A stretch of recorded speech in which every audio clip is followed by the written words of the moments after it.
کیا آپ نے کبھی ایسا شخص دیکھا ہے جو سچ کی طاقت سے نہیں ڈرتا، جو سچ بولنے کے بعد بھی پیچھے نہیں ہٹتا؟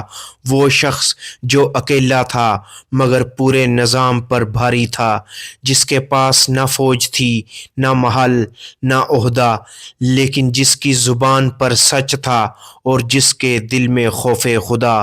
وہ جہاں کھڑا ہوتا وہاں تخت لرزنے لگتے اور درباروں میں سرگوشیاں شروع ہو جاتیں۔ یہ آدمی خطرناک ہے، یہ ہمیں جینے نہیں دے گا۔ آج ہم بات کریں گے ایسے ہی انسان کی، ایک ایسی شخصیت کی جس نے سچ کو صرف ایک لفظ نہیں سمجھا بلکہ وہ اپنی زندگی بنا لیا۔ وہ تھے تو بے زر، لیکن محبت رسول نے انہیں ابو ذر کر دیا۔ جی ہاں، یہ تھے حضرت سیدنا ابو ذر غفاری رضی اللہ تعالی عنہ۔ ابو ذر ایک عام انسان تھے، عام خاندان سے، عام ماحول سے، لیکن ان کے دل میں ایک شعلہ جل رہا تھا۔ وہ شعلہ تھا سچ بولنے کا اور محبت کا، بدلے میں کچھ نہ چاہنے کا اور خوف کو نظر انداز کرنے کا۔ جب رسول کریم صلی اللہ علیہ وآلہ وسلم کے سامنے ابو ذر نے اسلام قبول کیا تو وہ اس وقت اسلام قبول کرنے والوں میں واحد شخص نہیں تھے، لیکن وہ واحد تھے جنہوں نے سچ بولنے کی ٹھان لی۔ وہ رسول اکرم صلی اللہ علیہ وآلہ وسلم کی بات سنتے تھے اور پھر کہتے تھے، خدا کی قسم یہ سچ ہے، چاہے دنیا مر جائے۔ ایسی سچائی کم لوگوں میں ہوتی ہے۔ ابو ذر ہر سچ کو زبان پر لاتے، چاہے سامنے کوئی بھی ہو۔ جب ظلم دیکھتے تو پوچھتے یہ ظلم کیوں ہو رہا ہے، جب زیادتی ہوتی تو بولتے یہ زیادتی کیوں ہو رہی ہے اور کون کر رہا ہے۔ اور آج ہمیں بھی یہ سوال اندر سے محسوس ضرور ہوتا ہے، لیکن ابو ذر نے انہیں الفاظ میں ڈھالا اور ہر دربار میں بول ڈالا۔ وہ صرف الفاظ نہیں بولتے تھے، وہ عمل میں سچ چاہتے تھے۔ اور جب انہوں نے دیکھا کہ کس طرح دولت اور طاقت لوگوں کو اندھا کر دیتی ہے تو انہوں نے کہا، جو لوگ مال و دولت کے پیچھے بھاگتے ہیں وہ اپنے رب کو بھول جاتے ہیں۔ یہ الفاظ صرف نظریہ نہیں تھے، یہ تلوار کی مانند تھے جو ہر منافق کو چیر دیتے تھے۔ جب ابو ذر مدینہ کے دربار میں کھڑے ہوئے اور کہا، یہ مال کیا ہے، یہ جو جمع کیا جاتا ہے، کیا یہ اللہ کا حق ہے یا انسانوں کا کھیل؟ لوگ حیران رہ گئے۔ کچھ بولے یہ تو سیدھا سچ بول دیا، کچھ بولے یہ سفاک ہے، لیکن سب کے دل میں ایک ہی سوال پیدا ہوا، یہ انسان کون ہے؟ ابو ذر نے نہ کسی کام کا بہانہ مانا، نہ کسی کا خوف۔ وہ کہتے سچ وہ ہے جو انسان کے اندر بستا ہے، نہ کہ جو زبان پر آتا ہے۔ یہ سوچ آج کے انسان کے لیے بھی سبق ہے۔ لوگ سوال کرتے، کیا یہ وہی سچ ہے جو رسول کرم صلی اللہ علیہ وآلہ وسلم نے سکھایا تھا؟ اور وہ شخص خوشی سے مسکرا دیتا، میں وہی سچ دہراتا ہوں جو سب سے بڑا سچ ہے، مگر سب سننا نہیں چاہتے۔ یہ سچ کبھی کتابوں میں نہیں، کبھی زبانوں پر نہیں، بلکہ دلوں میں اترتا ہے۔ ابو ذر صرف عقل سے نہیں بولتے تھے بلکہ دل سے کہتے تھے۔ جب انہوں نے ظلم دیکھا تو ان کی آنکھوں میں ایک درد تھا جو نظر انداز نہیں ہوتا۔ یہ درد وہی درد ہوتا ہے جو آپ بھی محسوس کرتے ہیں جب آپ خود سے جھوٹ بولتے ہیں اور پھر اندر سے روتے ہیں۔ اگر انسان اپنے اندر موجود سچ کو بولنے سے ڈرتا ہے تو پھر وہ سچ کیا ہوتا ہے؟ یہ سوال سے زیادہ خطرناک ہے، کیونکہ انسان اپنے اندر کے ضمیر کو خاموش کرنے لگے تو پھر آخر کس کو سچ مانے؟ نبی کریم صلی اللہ علیہ وآلہ وسلم کے وصال پاک کے بعد جب فتوحات بڑھیں، دولت آئی اور سونے چاندی کے ڈھیر لگنے لگے تو ایک شخص تھا جو مسجد نبوی میں کھڑا ہو کر کہتا، سونا جمع کرنے والوں، کل تم سے حساب ہوگا۔ یہ الفاظ عام نہیں تھے، یہ آگ تھے۔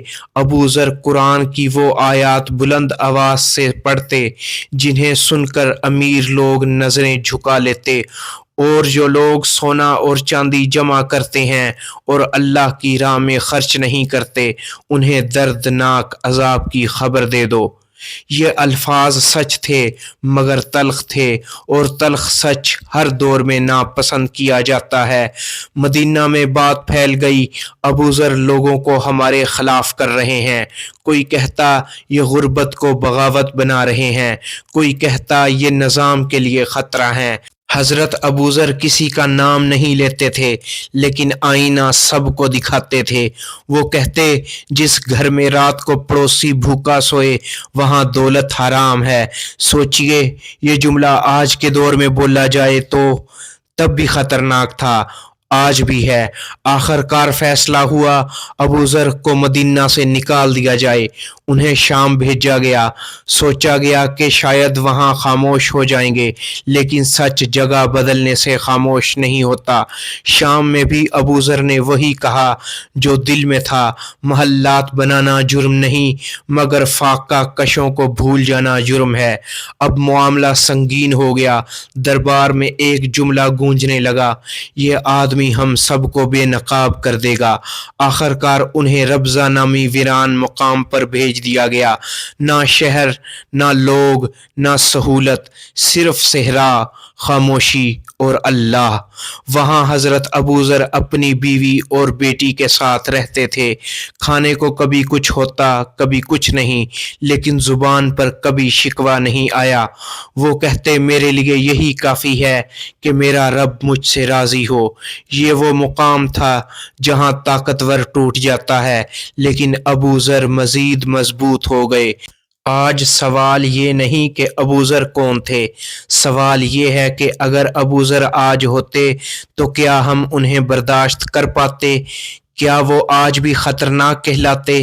اور سب سے بڑا سوال، کیا ہم سچ کو اس لیے چھوڑ دیتے ہیں کہ وہ ہمارے فائدے کے خلاف ہوتا ہے؟ ابو ذر تاریخ کا کردار نہیں، وہ ہر دور کا امتحان ہے۔ اگر آج کوئی شخص آپ کے شہر میں کھڑا ہو کر یہ کہہ دے تمہارے پاس جو اضافی ہے وہ تمہارا نہیں، وہ کسی اور کا حق ہے، تو کیا ہوگا؟ لوگ اسے نیک کہیں گے یا پاگل یا خطرناک؟ ابو ذر غفاری اسی سوال کا جواب تھے اور ہیں۔ یہ بات سمجھنا بہت ضروری ہے۔ حضرت ابو ذر کسی حکومت کے باغی نہیں تھے، کسی خلیفہ کے دشمن نہیں تھے، وہ ضمیر کے وکیل تھے۔ وہ کہتے تھے اگر سچ بولنے سے نظام ہل جاتا ہے تو مسئلہ سچ نہیں نظام ہے۔ یہ جملہ ہر دور میں خطرناک رہا ہے، کیونکہ ہر دور سچ سے زیادہ آرام کو ترجیح دیتا ہے۔ سوچئے حضرت ابو ذر نے کیا کیا، نہ بغاوت کی، نہ تلوار اٹھائی، نہ کسی کا نام لے کر الزام لگایا۔ پھر مسئلہ کیا تھا؟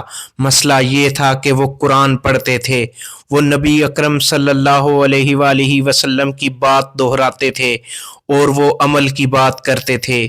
وہ کہتے دین صرف عبادت نہیں، انصاف اور حقوق العباد بھی ہے۔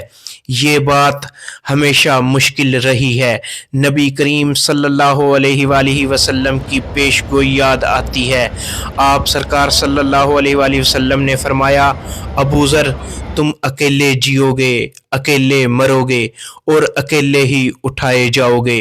اور ایسا ہی ہوا۔ ربضہ میں ایک دن حضرت ابو ذر بیمار پڑ گئے۔ بیوی نے کہا آپ کے بعد کیا ہوگا؟ آپ کو دفن کون کرے گا؟ ابو ذر مسکرائے، کہا اللہ بندوبست کر دے گا۔ کچھ ہی دیر بعد قافلہ گزرا، صحابہ کرام تھے، انہوں نے ایک غریب مگر عظیم انسان کو دفن کیا اور کہا یہ وہ شخص تھا جس نے سچ کے سوا کچھ نہیں کہا۔ تاریخ کہتی ہے ابو ذر کو تنہا کر دیا گیا، لیکن سچ یہ ہے ابو ذر نے تنہائی کو قبول کیا تاکہ سچ کو زندہ رکھ سکیں۔ ربضہ میں نہ مائک تھا، نہ مجمع، نہ سوشل میڈیا، لیکن جو بات وہاں کہی گئی وہ آج بھی زندہ ہے۔ یہ شکست نہیں تھی، یہ قربانی تھی۔ حضرت ابو ذر آج زندہ ہوتے تو شاید وہ کسی چینل پر نہ ہوتے، کسی دربار میں نہ ہوتے، کسی پارٹی میں نہ ہوتے، وہ شاید اکیلے ہوتے لیکن سچ کے ساتھ۔ سب سے خوفناک بات یہ نہیں کہ ابو ذر اکیلے تھے، سب سے خوفناک بات یہ ہے کہ ہم سب جانتے ہیں وہ سچے تھے، لیکن پھر بھی ہم ابو ذر بننے کی بجائے خاموش رہنا پسند کرتے ہیں، کیونکہ خاموشی نوکری بچا لیتی ہے، تعلقات بچا لیتی ہے، سکون دے دیتی ہے، لیکن سوال یہ ہے کیا خاموشی اللہ کے سامنے بھی بچا لے گی؟ حضرت ابو ذر غفاری ہمیں یہ سکھانے نہیں آئے تھے کہ سب کچھ چھوڑ دو، وہ یہ سکھانے آئے تھے کہ جو تمہارے پاس ہے اس کا حساب ہوگا، اور شاید اسی لیے ہر دور نے ابو ذر کو اکیلا چھوڑا، کیونکہ وہ ضمیر جگاتے تھے، اور ضمیر سب سے خطرناک چیز ہوتا ہے۔ ابو ذر مر نہیں گئے، وہ ہر اس دل میں زندہ ہیں جو سچ سن کر بھی خاموش نہ رہے۔ ناظرین کرام، اگر آپ چاہتے ہیں ہم ایسی ہی تاریخی، معلوماتی اور دلچسپ ویڈیوز آپ کے لیے لاتے رہیں تو ہمارے چینل کو سبسکرائب کریں، ویڈیو کو لائک اور شیئر کریں۔ اللہ حافظ۔